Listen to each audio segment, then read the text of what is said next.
우리 옆에 분과 인사 나누겠습니다. 우리는 한 가족입니다.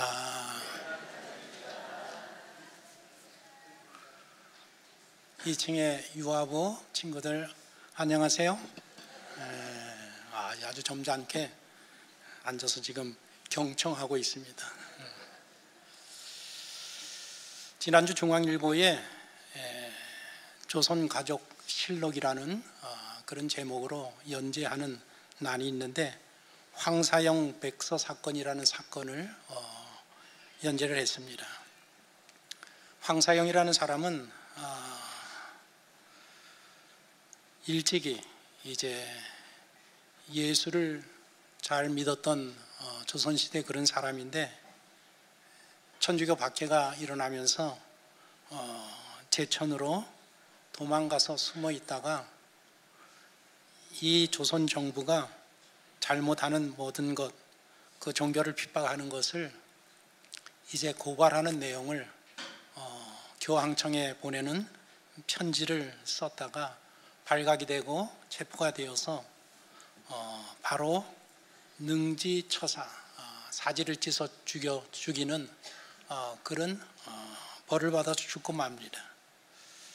그의 어머니는 양반이었었는데 거제도 관비로 끌려가서 14년 살다가 거제에서 죽고, 아내는 제주도로 끌려가서 37년을 살다가 제주도에서 죽고, 두 살 된 아들은 추자도에 거기 머물면서 평생 죄인으로 살다가 죽게 됩니다. 하나님을 믿었다라는 그런 죄 때문에 그런 일생을 보게 됩니다. 그래서 지금도 제주도의 모슬포라는 곳에는 그의 아내 정명년이라는 그 여인의 그 묘지가 가톨릭의 성지로 지금 되어 있습니다. 기독교가 처음 우리나라에 들어올 때에 기독교는 임금도 부모도 없는 종교라고 사람들이 오해를 했습니다. 그 발단이 무엇인가 하면 1791년에 일어난 진산 사건이라는 사건인데, 전라도 진산이라는 곳에 윤지충이라는 사람이 살았습니다.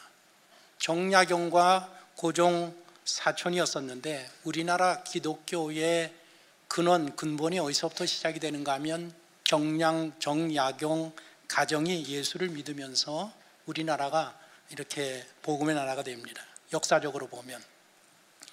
그래서 이 윤지충이라는 사람이 정약용을 통해서 복음을 접하게 되고, 그리고 우리 이승훈이라는 사람에게 세례를 받고 천주교인이 됩니다. 신앙생활을 너무 잘하는 사람이었습니다. 초기에 천주교는 제사를 지내도록 허용이 됐었는데 1790년 북경에 있던 그 구배아 주교라고 이 조선을 담당하고 있던 주교가 조선 천주교인들은 제사를 지내서는 안 된다라고 금지령을 내렸습니다. 그래서 이 윤지충이라는 사람이, 하나님을 잘 믿는 윤지충이 그 시로 신주를 불사르고 어머니가 돌아가셨을 때 우리나라 고유 유교식으로 장례를 치르지 아니하고 기독교식으로 장례를 치릅니다. 이 일이 조정에 알려지고 불효막심한 놈이라고 체포가 되어서 죽임을 당하게 됩니다. 그래서 한국 천주교의 최초의 순교자가 바로 윤지충이라는 사람입니다. 이런 역사적인 배경 때문에 기독교가 들어왔을 때의 기독교는 부모를 공경하지 아니하는 종교라고 이 나라에서 배척을 받았습니다. 그렇게 개신과 처음 들어왔을 때에 마펫이라고, 마펫 선교사라고 평양에서 이렇게 선교 활동을 펼친 훌륭한 선교사가 있습니다. 1901년부터 평양에서 이제 학생들을 가르치기 시작했는데, 그 학생 중에 우리나라 최초의 목회자가 되는 길선주라는 그 목사님이 그 밑에서 교육을 받습니다. 그런데 이 길선주라는 이 목사님을 처음 기독교를 인도한 사람이 누군가 하면 그의 친구 김종섭이라는 사람입니다. 그런데 이 김종섭이 기독교 신앙을 두고 고민을 굉장히 많이 했습니다.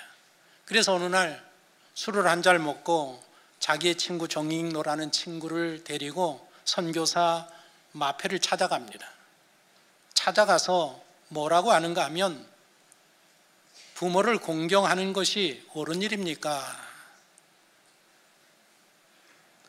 옳고 말고요. 부모를 공경하는 것이 하나님의 계명입니다. 그러면 마 선교사님도 부모가 계시고 효도를 하고 계십니까? 나도 부모가 계시고 공경하는 마음이 많이 있습니다.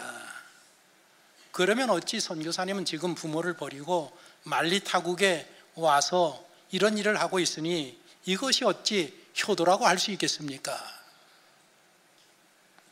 그랬더니 선교사님이 노형 부르면서 부모의 말을 순종해야 효도입니까? 불순종하는 것이 효도입니까? 순종하는 것이 효도입니다.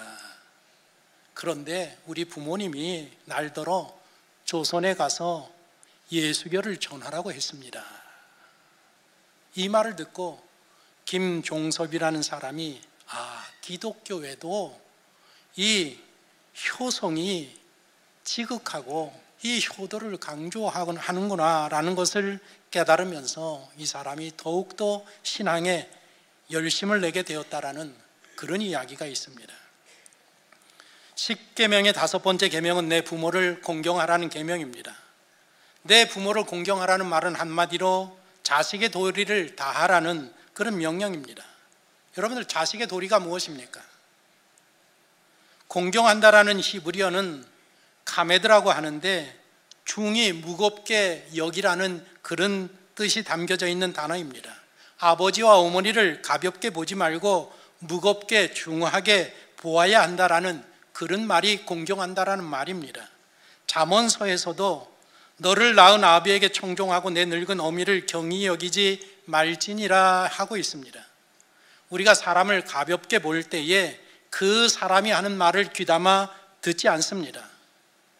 내 부모를 공경하라는 이 말 속에는 부모님이 하시는 말씀을 귀담아 들어야 한다라는 그런 내용이 담겨져 있습니다. 나이든 어머니가 무슨 말을 하면 그리고 간섭한다고 생각하면 사람들이 어떻게 반응합니까? 어머니 좀 가만히 계세요. 알지도 못하시면서 그러세요. 내 부모를 공경하라는 말에는 그렇게 행동해서는 안 된다라는 뜻입니다. 부모를 공경한다라는 것은 부모의 가르침에 순종하고 따르는 것을 의미합니다. 세상의 부모와 신앙의 부모는 다른 점이 좀 있습니다. 신앙의 부모님은 세월이 지나면서 겉사람은 후패해져 가지만 속사람은 하나님의 은혜로 날마다 새로워지는 그런 분들이십니다. 그래서 하나님께서는 신앙의 부모님에게는 신령한 지혜를 주시는 그런 은혜가 있습니다. 그래서 하나님은 너 낳은 아비에게 청종하고 내 늙은 어머니를 경히 여기지 말지니라 그렇게 말씀하셨습니다. 더 나아가서 공경하라는 말에는 나이가 들었을 때에 부모를 부양하고 보살피라는 말이 담겨져 있습니다. 고대 근동 지역에서 공경하라는 이 카베드와 비슷한 언어 단어가 있었는데 그 단어의 의미를 살펴보니까 지속적인 노인 복양이라는 의미가 담겨져 있었습니다. 노인이 된 부모들에게 매년 옷과 음식을 제공하되 죽을 때까지 계속하고 그 후엔 예를 다해서 장사까지 지내는 것을 의미하는 단어가 바로 공경하다라는 단어에 담겨져 있는 뜻이라는 것입니다. 부모를 공경한다라는 것은 경제적인 도움을 드리고 주거를 마련해 드리고 음식을 조달하고 입을 옷을 마련해 드리는 것을 공경한다라고 이야기하는 것입니다. 이제 나라마다 사회보장 제도가 도입이 되어서 가정의 중요성이 점점 경감되어져 가고 있습니다. 가족 관계가 약화되어져 가고 있습니다. 우리나라도 그렇지만은 외국 선진국의 경우에는 은퇴하면 나이가 들면 양로원에 가는 것이 당연한 그러한 나라들입니다. 우리가 볼 때 양로원이라는 것이 가장 비정하고 비윤리적인 그런 기관으로 보입니다. 그렇지만 효도가 크게 강조되지 않은 서양 전통에서 양로원이 생긴 것은 너무나도 당연하다라고 이야기할 수 있습니다. 유럽 국가들에서 볼 수 있는 이 양로원 제도라는 것은 국가가 세금을 거두어서 정부가 노인을 복양하는 그런 제도입니다. 개개인이 해야 될 효도를 정부가 대신해서 행정적으로 해주는 그런 제도입니다. 제가 미국에 가보니까 은퇴하고 이제 나이가 많이 드셔서 양로원에 들어가시는 어르신들이 많이 계십니다. 양로원에 제가 가보니까 우리가 생각하는 양로원의 개념과 서구 사회에서 양로원의 개념은 완전히 다릅니다. 개인의 존엄성을 끝까지 지켜주는, 정말 이 좋은 집에 혼자 생활하실 수 있도록 모든 비용을 국가가 다 책임지는, 그래서 하나님의 부르심을 받을 때까지 개인의 그 인간의 존엄성을 끝까지 지켜주는 그런 곳이 양로원입니다. 우리 한국에서 생각하는 양로원의 개념과 조금 다릅니다. 그러다고 할지라도 10계명에 비춰서 보면 진정한 의미의 공경이라고 말할 수는 없습니다. 하지만 세상이 변화되어지는데 어떻게 우리가 그 양로원 제도가 잘못되었다라고 이야기할 수 있겠습니까? 잠언서의 아비를 구박하고 어미를 쫓아내는 자는 부끄러움을 끼치며 능력을 부르는 자식이라고 했습니다. 그리고 지혜로운 아들은 아비를 즐겁게 하여도 미련한 자는 어미를 업심여긴다라고 했습니다. 요즘 어떤 자녀들은 부모를 저주하고 폭행을 가하는 그런 경우도 있다라는 것을 우리가 언론을 통해서, 보도를 통해서 너무 많이 접하고 있습니다. 잠언서에 아비를 저주하며 어미를 축복하지 아니하는 무리가 있느니라. 성경에 벌써 하나님이 그런 자식들이 있다라고 이야기하고 있습니다. 그러면서 출애굽기 21장을 보면 자기 아버지나 어머니를 치는 자는 반드시 죽일지니라 했습니다. 부모를 구타한다라는 것은 폐륜의 극치가 아닐 수가 없습니다. 잠언서 30장을 보면 부모를 구타하는 자는 세상의 짐승들이 저주하는 태도로 그런 자식들을 본다라고 기록을 했고, 하나님께서 짐승을 시켜서라도 부모를 구타하는 자의 눈을 빼어갈 것이라고 잠언서에 그렇게 말씀하고 있습니다. 우리 부모들이 나이가 들면 쇠약해지면서 심리적으로 고독감이 따라오게 되어 있습니다. 그 고독감이 매우 고통스럽기 때문에 나이 드신 많은 분들, 혼자 계신 분들이 자살을 생각하기도 하고 실제로 실행에 옮기기도 합니다. 잘 알려 있듯이 우리나라는 OECD 가입국 중에서 노인 자살률이 가장 높은 나라입니다. 한 해에 극단적인 선택을 하는 노인의 수가 해마다 3,000명이라고 이야기하고 있습니다. 매일 8에서 9명의 어르신들이 스스로 고독감을 이기지 못하고 자기의 목숨을 버리는 나라가 지금 대한민국 우리나라입니다. 부모를 공경하라는 것은 부모가 심리적으로 고독감에 갇히지 않도록 함께 삶을 나누어야 한다는 것입니다. 제가 가끔 양로원에 계신, 양로병원에 계신 우리 성도님들을 신방할 때가 있습니다. 한 방에 보통 5, 6명들이 누워 계십니다. 좀 일어나서 걸으셔야 합니다. 그렇게 누워 계시면 걷지 못합니다. 목사님이 여기서는 걷지 못합니다. 아, 왜 걷지 못합니까? 걸으시면 되지. 걷지 못하게 합니다. 양로원에서 걷지 못하게 합니다. 왜? 걷다 쓰러지면 힘드니까.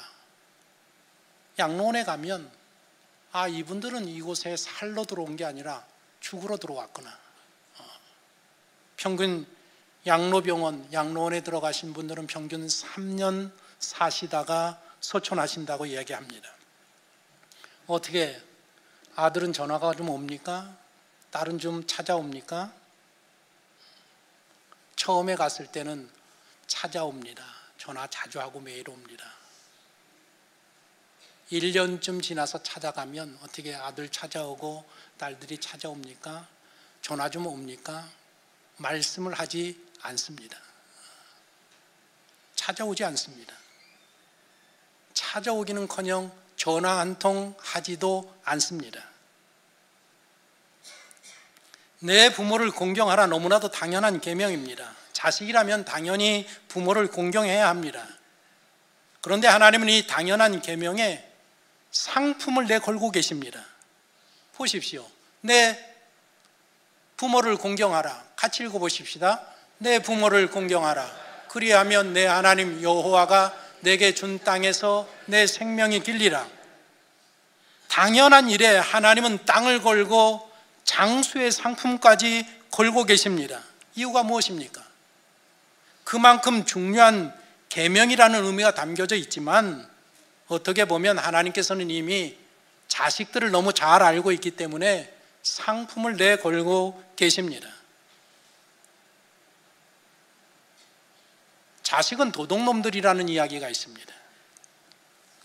장가간 아들은 큰 도둑이고 시집간 딸은 예쁜 도둑이고 며느리는 좀도둑이고 손자들은 떼강도라고 합니다. 그거 맞는 것 같습니다. 여러분들 명절날 보십시오. 여러분들이 부모님의 집에 찾아갈 때에 가져가는 거 기껏 사과 박스나 용돈 조금 준비해서 그렇게 부모님을 찾아뵙습니다. 그리고 며칠 계시다가 돌아올 때 보십시오. 쌀 챙겨서 햇곡식 챙겨가지고 부모님이 싸주시는 반찬 차에 바리바리 싣고 또 싣고 그래 놓고도 혹시 빠진 게 없나 돌아보고 그러고 돌아옵니다. 이런 자식들을 상대해야 되니까 하나님께서 상품을 내어 거셨단 말입니다. 부모에게 잘하면 내가 너에게 땅도 주고 내가 너에게 건강하게 오래 살 수 있는 내가 장수의 축복도 주시겠다라고 하나님께서 내 거셨단 말입니다.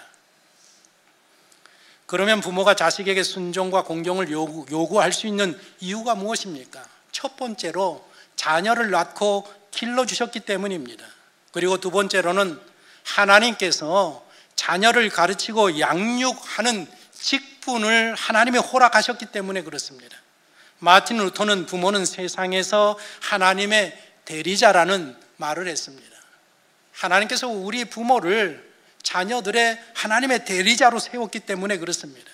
세 번째로는 자녀를 키울 때에 부모들이 아낌없이 모든 것들을 다 주고 자녀를 키웠기 때문에 그렇습니다. 우리 모두가 잘 아는 아낌없이 주는 나무라는 더 기빙 추리라는 그 미국의 쉘 실버스타인이라는 사람이 쓴 이 동화가 있습니다. 우리 모두가 너무나도 잘 아는 이야기입니다. 이런 내용입니다. 어린 소년이 한 나무 곁에서 자랐습니다. 아주 행복하게 자랐습니다. 그런데 이 소년이 나이가 들어서 정든 나무를 떠나게 됩니다. 세월이 흐르고 어느 날 소년이 나무에게 돌아와서 하는 말이 나무야, 나 돈이 필요한데 돈 좀 있니? 나무는 두말하지 않고 자기 몸을 부르르 떨어서 그 애써 키운 과일들을 소년에게 다 내어줍니다. 팔아서 돈 만들라고. 소년이 얼굴에 가득 행복의 웃음을 짓고 떠나는데 소년이 행복하니까 나무도 덩달아서 행복했습니다. 다시 얼마 뒤에 소년이 찾아와서 나무야, 내가 결혼해서 집을 지어야 되는데 나 좀 도와줄 수 있니? 이때도 나무는 두말하지 아니하고 뚝뚝 자기의 가지를 잘라서 소년에게 주었습니다. 가지를 받아든 소년은 참 행복하고 소년이 행복하니까 나무도 덩달아서 행복을 했습니다. 얼마 후 소년이 또 찾아와서 나무야, 나 멀리 여행을 가고 싶은데 그러면서 말끝을 흐립니다. 나무는 두말하지 아니하고 자기의 몸뚱이를 잘라서 줍니다. 배를 만들라고. 소년은 배를 만들어서 여행을 떠날 생각을 하니까 너무 행복했습니다. 소년이 행복하니까 나무도 덩달아서 행복했습니다. 그렇게 떠난 소년은 아주 오랫동안 나무 곁에 오지 않았습니다. 아주 오래 나무는 하염없이 기다렸는데 어느 날 머리가 허해진 노인이 된 소년이 나무를 찾아왔습니다. 너무나 반가웠습니다. 그런데 내심 마음이 너무 무겁습니다. 소년에게 말하길, 소년아 반갑다. 그런데 어쩌지? 이제는 너한테 줄 게 없어. 과일도 주고 가지도 주고 몸뚱아리도 전부 소년에게 주고 말았습니다. 나무에게 아무것도 남지 않았습니다.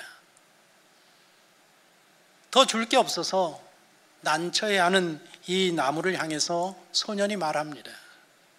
나무야, 이제 나 그런 거 필요 없어. 너무 늙고 허약해서 여행도 못 가고 그냥 어디 앉아서 쉴 만한 의자만 있으면 좋겠어. 그때 나무가 말합니다. 그래? 그거라면 나한테 있지. 밑둥만 남은 나무가 삶에 지친 소년에게 편안한 의자가 되어 주었습니다. 늙은 소년이 밑둥 의자에 앉아서 행복한 것을 보니까, 이 소년이 행복하니까 나무도 덩달아 행복했다라는 그런 동화 이야기입니다. 아름다운 동화 이야기인데, 이 동화 이야기를 들을 때에 우리 마음 한구석에 짠한 마음이 듭니다. 옛말에 자식은 부모 잡아먹고 산다고 했습니다. 부모 잡아먹고 사는 자녀분들 잘 들으십시오. 내 부모를 공경하라. 그리하면 내 하나님 여호와가 내게 준 땅에서 내 생명이 길리라. 부모를 공경하는 사람에게 하나님의 특별한 축복을 주신다라고 약속을 하고 있습니다. 유대 랍비들이 기록한 미드라시에도 이 계명에 관한 스토리가 있습니다. 이런 스토리입니다. 유대인들에게 가장 존경받는 사람은 랍비입니다. 아주 유명한 랍비 여호수아라는 랍비가 있는데, 이 사람이 꿈속에서 하늘의 음성을 듣습니다. 여호수아야, 너는 짐승을 잡는 나나스와 함께 이제 앞으로 천국에 와서 그와 함께 테이블에 앉아서 함께 식사를 하게 될 것이다. 너는 참 행복한 사람이다. 꿈에서 깬 이 여호수아 랍비가 생각합니다. 나나스가 누구일까? 평생 토라를 연구한 나와 함께 천국 테이블에 같이 앉아서 식사를 할 정도라고 하면 그 사람은 하나님이 굉장히 사랑하는 사람인데, 그래서 여호수아가 제자들에게 말합니다. 나는 나나스를 찾기 전에는 도저히 내 마음의 평화를 찾을 수가 없다.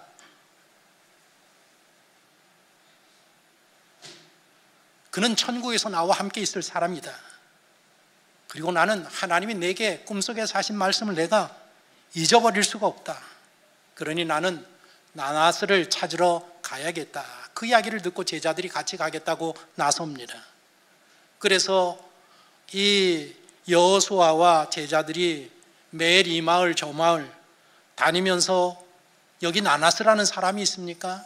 나나스라는 사람이 있습니까? 찾아도 그를 찾을 수가 없었습니다.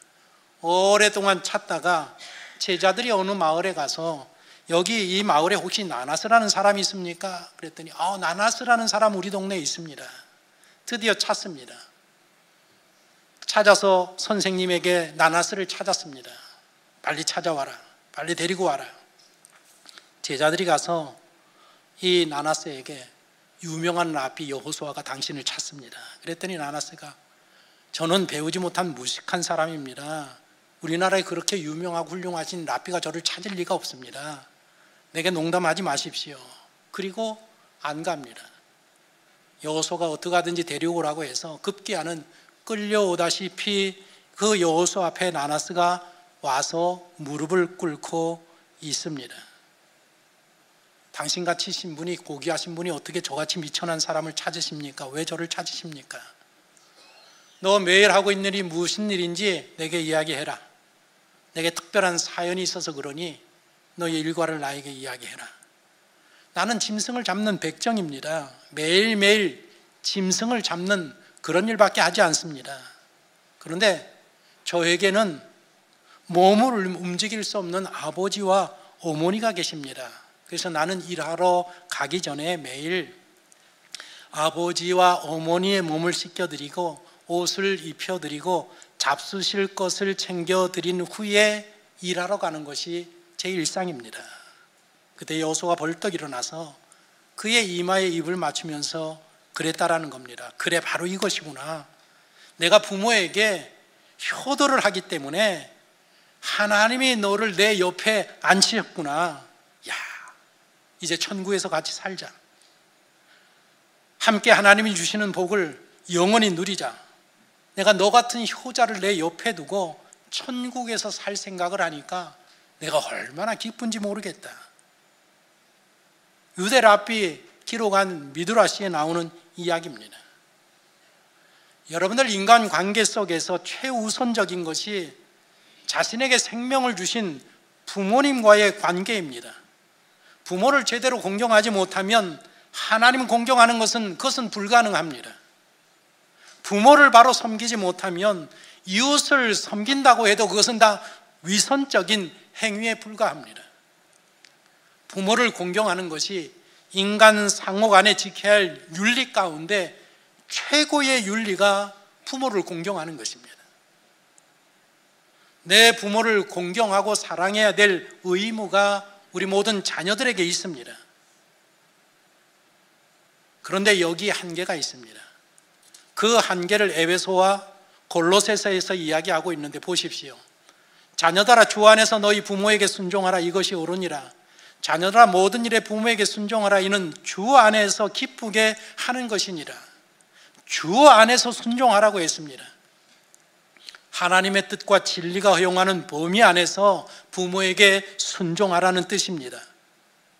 여러분들, 부모는 공경의 대상이지 숭배의 대상이 될 수가 없습니다. 부모가 바르게 신앙적인 가르침을 베풀 때에 마땅히 부모의 가르침에 순종해야 합니다. 그러나 부모가 자녀의 신앙의 길을 가로막고 비윤리적인 가르침을 베풀 때에 자녀들은 그 가르침에 따라서는 아니 되는 것입니다. 언제나 하나님과 하나님의 의로움이 부모보다 더 중요하다라는 사실을 자녀들은 유념해야 합니다. 히스기야 왕을 보십시오. 그의 아버지는 아주 악한 아버지였었습니다. 아하스라는 아주 악한 아버지였었습니다. 아버지의 가르침을 따르지 아니하고 그의 조상 다윗의 행위를 따라서 정직하게 행하는 것을 선택한 왕이 바로 히스기야 왕입니다. 그렇게 그는 나라를 다스리고 가정을 다스렸습니다. 그러나 신앙과 의로움이라는 이유로 부모에게 불순종해야 하는 때에도 우리 자녀들은 부모의 연약성과 결점을 이해하고 참고 끝까지 부모에 대한 예의를 갖추고 부모를 사랑하는 태도를 잊어버려서는 아니 됩니다. 5번째 계명, 이 5번째 계명을 보면 부모들이 자녀들에게 부모 공경을 가르치라는 그런 의미도 내포되어 있다는 것을 우리가 깨닫게 됩니다. 부모가 되었으면 자녀들, 자식에게 가르쳐야 된다는 것입니다.